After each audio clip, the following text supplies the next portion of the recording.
Hello, hello, hello everyone. Ayan. Back to vlog tayo, charot. Welcome back to my vlog. At ngayon today is January 8, Monday. Ayan. Ang akin namang beauty ngayon is caregiver. Nasa caregiver ako ngayon, mga madam. Ayan. Hindi ko pinapakita ang akin nandito kasi, may kinakapit ako kasi tinatapan ko ang pangalan.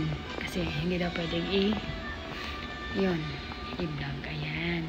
Kaya yan. Magki-caregiver ang beauty natin ngayon. Night shift ang beauty ko, mga madam.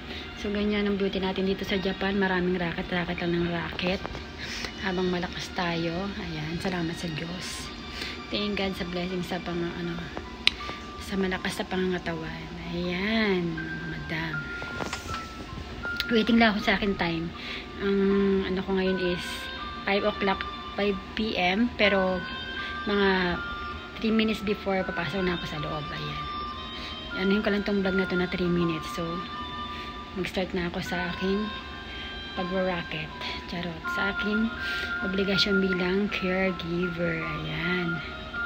At meron daw nga ngayon na pasyente na medyo na, parang tagilid na yun. Medyo malapit na daw. Kaya medyo kami ngayon. Ngayong gabi. Sana wag naman sana. Kasi talagang mahirap kapag may sa dami ng trabaho, maraming nadadagdagan lalo yung trabaho namin. Kaya yun, kaya sana makaano pa siya. Sana mas maganda, mas sumaba pa yung kanyang life, gumaling pa siya ulit. Sana nga.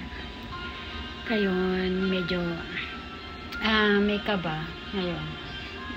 Pero kaya maraming beses man na nangyari yun, kaso lang yun, syempre, ayaw pa rin namin di ba may nawawala. Mas maganda yung pa din. Dire-diretso. Kanilang buhay, yung syempre, parang masaya lang, walang lungkot, pero kung talagang buhay ng tao, may hangganan. So sad. So, yun lang po ang aking update ngayon. Gusto ko lang mag-vlog kasi hindi na ako makapag-vlog. Wala akong maanong content. Ano kaya ang mas content ko sa next time? Next time, sahod naman. Salary reveal, ganon. Kaya yun, sige na mga madam. See you again on my next vlog. Ingat lagi. Ayan.